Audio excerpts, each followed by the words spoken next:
Baik,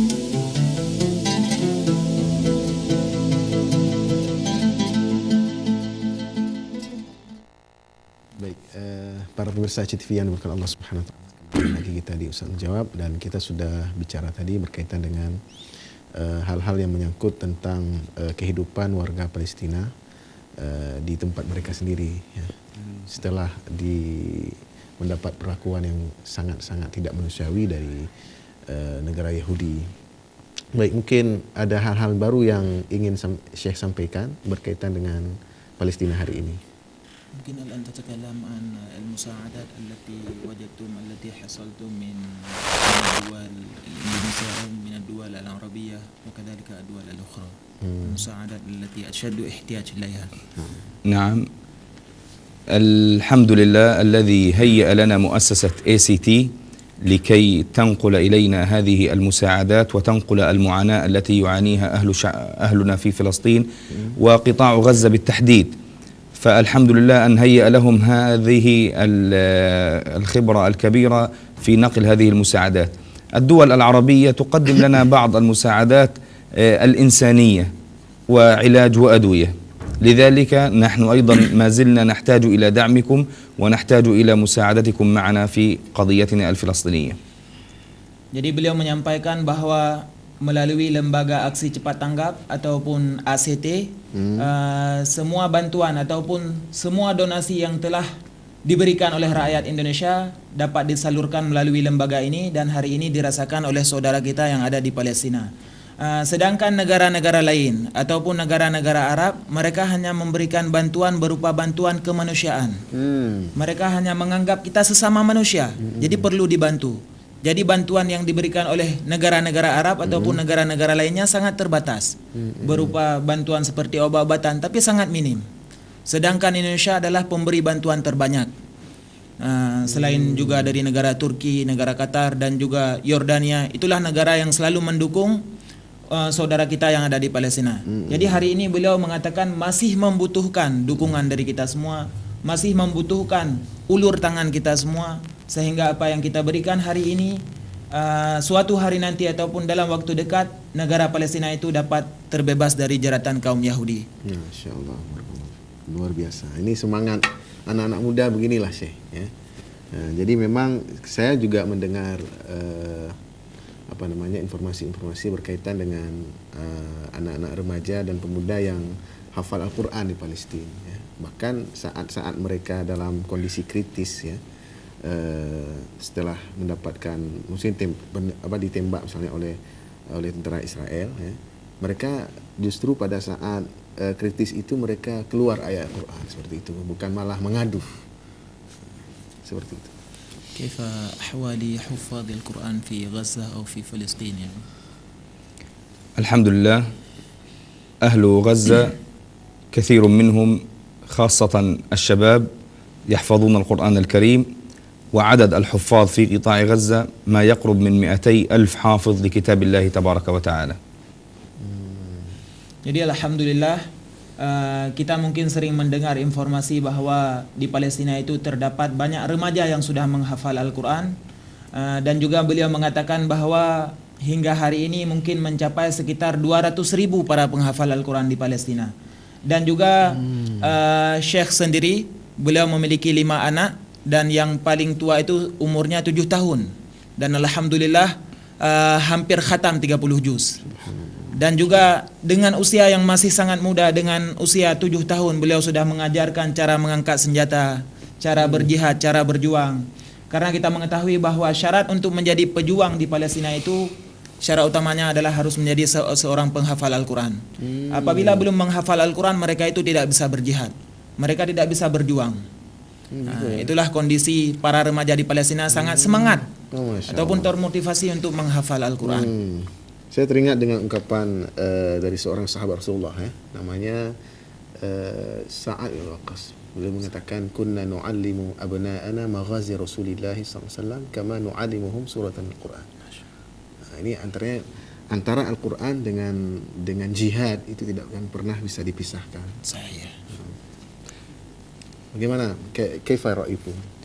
صحيح، هناك ما زال أبناؤنا يتعلمون القرآن الكريم أيضا ويتعلمون السيرة النبوية الشريفة ويعلمون جيدا الغزوات التي خاضها نبينا صلى الله عليه وسلم ويعلمون سيرة الصحابة الكرام وهم تربوا على ذلك لأننا نعيش في هذه الأجواء ونطبقها بإذن الله تبارك وتعالى في رباطنا والحصول على الأجر من الله تبارك وتعالى حتى يتم تحرير بيت المقدس والمسجد الأقصى المبارك.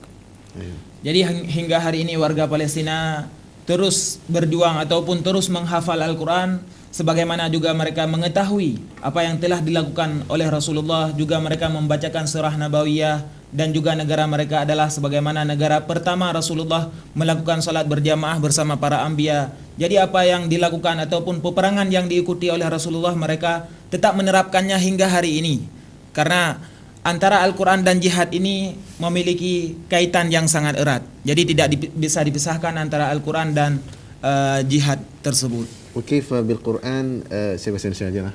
Bagaimana dengan ayat Al-Quran yang menyebut wajahidhum bihi jihadan kabira. Hada ma makna bihi bi ما معنى وجاهدهم به جهادا كبيرا أي لابد أن تقيم الحجة عليهم وتعلمهم بأن الله تبارك وتعالى ليس له شريك في هذا الملك.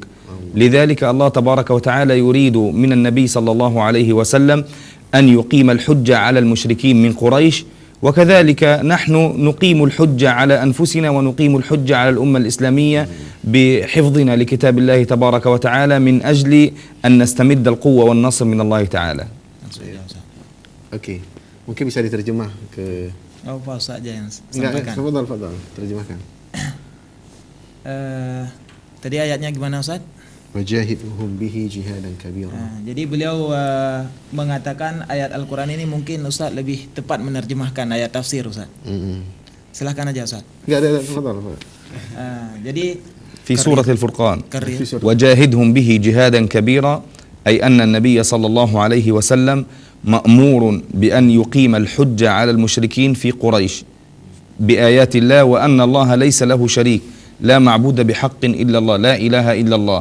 لذلك يقيم عليهم الحجة بأن يريهم هذه الآيات تلو الآيات حتى لا تكون عندهم حجة بعد ذلك.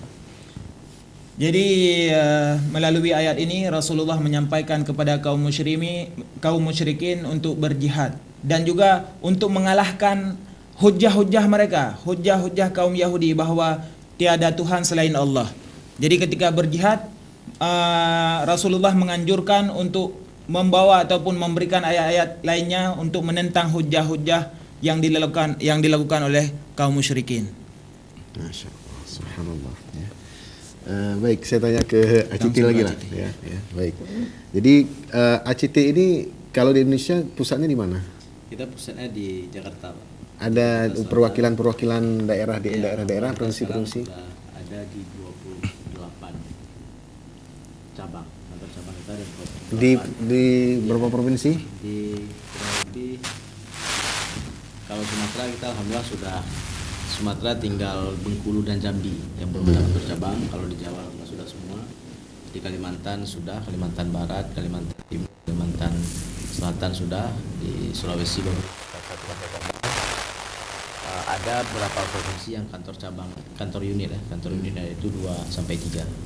Dan total berarti kantor cabang beserta kantor unit itu ada 28 di Indonesia. Kantor pusat kita di Jakarta Selatan, Menara 165. Oh gitu. Ya, jadi ada hubungan kerjasama dengan Bapak Adi Gunanjar Agustian. Alhamdulillah building tersebut beberapa lantai sudah diwakafkan ke ACT. Oh gitu. Masya Allah. Tapi kalau misalnya kerjasama khusus misalnya dalam untuk mempromosikan kajian-kajian model Ari Gunanjar Agustian enggak ya? Ada beberapa kali, tergantung program sih. Ada beberapa program yang bekerja sama. Tentunya kalau ada kesamaan tema dan lain-lain. Oh gitu ya. Baik. Jadi kalau misalnya tadi disebut kegiatan-kegiatan kemanusiaan di Palestina, mungkin ada kegiatan yang lain yang dilakukan ACT? Mungkin sisi yang lain bukan sisi kemanusiaan mungkin? Ya, jadi selain program kemanusiaan yang global. Kalau kita nyebutnya ada program global Atau misalnya dalam dan program bentuk lokal. dakwah misalnya atau Ya. apa. Jadi kita kalau di dalam negeri itu program lokalnya itu banyak dari sisi pemberdayaan. Oh ya. Pemberdayaan, pendidikan. Jadi kalau pendidikan itu cenderung ke tepian negeri kami nyebutnya. Jadi tepian negeri itu wilayah-wilayah pelosok Indonesia, terutama pulau-pulau terluar Indonesia. Iya. Jadi kalau di Aceh, alhamdulillah kita di Semelu, di Singkil itu masuk program tepian negeri. Di Sabang juga kita masuk program tepian negeri. Kalau bicara pemberdayaan ekonomi di ACT, kita ada nama Global Wakaf. Jadi bicara wakaf di ACT itu ya bicara wakaf produktif. Jadi aset-aset wakaf ini ya harus produktif. Seperti beliau sendiri di bawah Kementerian Wakaf, bawah Kementerian Wakaf di Palestina. Karena kita lihat di beberapa negara, di negara-negara Islam, bicara wakaf ini bahkan bicara penopang ekonomi. Nah, jadi kalau untuk program lokalnya kita fokus pemberdayaan di wakaf. Targetnya untuk meningkatkan ekonomi masyarakat, meningkatkan pendidikan seperti yang sedang berjalan di Aceh Jaya sekarang. Alhamdulillah kita memproduktifkan 110 hektar lahan wakaf Sariwangi, di mana hasilnya ini untuk membangun pesantren ya, yang ada di sekitar situ. Ada pesantren yatim dan duafa, baik membangun infrastrukturnya ataupun membangun SDM-nya. Kalau misalnya rumah sakit di Palestina juga ada peran ACT juga Rumah sakit membangunnya. tersebut dibangun oleh NGO lain ya, melalui donasi juga masyarakat Indonesia. Tetapi alhamdulillah semua NGO terutama ACT kita ikut mensupport keberlangsungan rumah sakit tersebut. Seperti tadi saya sampaikan, kita menyuplai solar di 6 rumah sakit yang ada di Gaza, terutama rumah sakit Indonesia.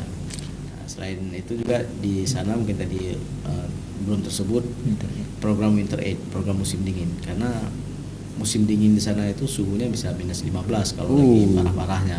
Masya Allah. Mungkin kalau kita di sini tinggal bisa tidur di ruang AC dengan suhu 17 derajat, 16 derajat itu sudah sangat dingin. Tapi di sana itu minus 15 derajat. Waduh.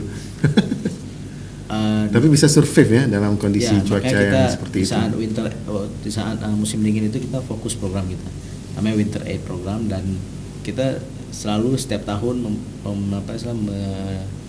supply, mendistribusikan selimut, sweater dan lain-lain yang sifatnya itu untuk menghangatkan pengungsi dan masyarakat di Palestina, Suriah dan beberapa wilayah yang memang kondisinya sangat membutuhkannya. Ya, saya dengar juga bahwa di rumah sakit itu nama-nama, entah nama ruangan atau nama apa, itu nama-nama pemberi sumbangan ya. Ya, kalau di rumah sakit Indonesia, bahkan waktu kami silaturahim ke kantor, ada salah satu kantor media di Aceh, mereka menyebutkan ada satu ruangan Aceh di sana. Saya lupa ada ruangan nama ruangannya, karena alhamdulillah waktu itu masyarakat Aceh menyumbang donasi, alhamdulillah sangat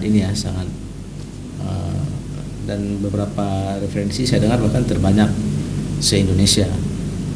Angkanya kalau tidak saya di atas 7 miliar gitu, dan itu kalau kita lihat ini menjadi suatu motivasi ya bagi kita, bahwa bicara Palestina, bicara Aceh itu bukan hal yang terpisahkan.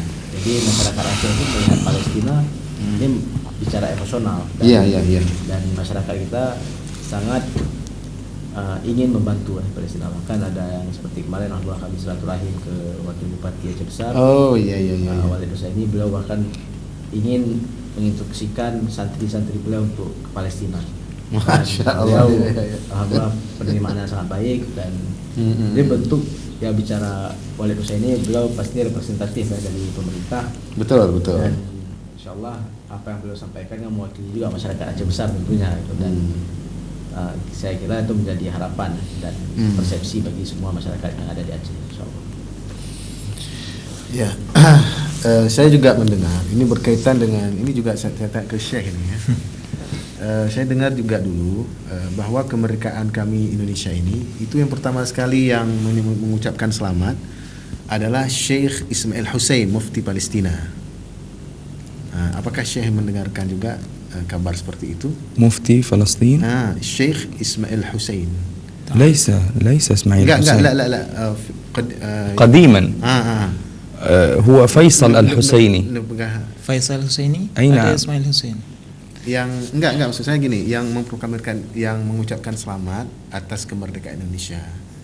Ismail Husain. Nah, apakah seperti itu Syekh? Ya. هل أنت متأكد من هذا الاسم؟ Coba tanya dulu, tanya. الذي يقر استقلال إندونيسيا. إذا نحن نحصل على تهنئة من مفتي فلسطين اسمه إسماعيل حسين. ليس مفتيا لفلسطين. من أيضا؟ فيصل الحسيني هو مفتي فلسطين، وعكرمة صبري هو الذي يقر على أن دول إندونيسيا هو الذي يقر عن استقلال إندونيسيا، صحيح؟ لا أدري بالضبط هل هو أم غير ذلك. Jadi ada sejarah yang saya tahu bahwa yang pertama sekali ya mengucapkan selamat atas kemerdekaan Indonesia adalah mufti Palestina. Ini menunjukkan bahwa ada hubungan kuat antara Indonesia dan Palestina. Saya ingat namanya lah Syekh Ismail Husain. كما عرفنا أن التاريخ في إندونيسيا هو هذا مفتي فلسطين هو الذي يقر استقلال إندونيسيا أول مرة. هو في الحقيقة ليس عندنا مشكلة في هذا، لكن ربما يكون هذا في السنوات الماضية السابقة. أيوة. وهذا طبعا نحن مع استقلال إندونيسيا لأننا نحبكم، ومن هذا المقام نبلغكم أيضا تحية إخوانكم فيحبونكم. هذا الذي يدل علاقة بين إندونيسيا وفلسطين، علاقة قوية. أي نعم، يوجد علاقة قوية ويحبونكم ويبلغوكم السلام ويشكروكم شكرا جزيلا على ما تقدمونه من عون ومساعدة لهم، ونتمنى أن نصلي جميعا في المسجد الأقصى المبارك عن قريب. Mungkin saya tanya ke penerjemah nih ya. Boleh. Mungkin apa suka duka menjadi seorang penerjemah ya, khususnya ketika misalnya ada bahasa-bahasa yang mungkin yang tidak familiar lah. Iya. Jadi kadang-kadang menjadi penerjemah fauriyah ataupun mutarjim fauriyah, itu menerjemahkan secara langsung itu sebuah jenis terjemah yang sangat sulit memang. Nah, jadi kadang-kadang apalagi kita mungkin dengan pengalaman yang sedikit di negara Timur Tengah, ada beberapa kosakata ataupun ada beberapa kalimat yang jarang kita dengar.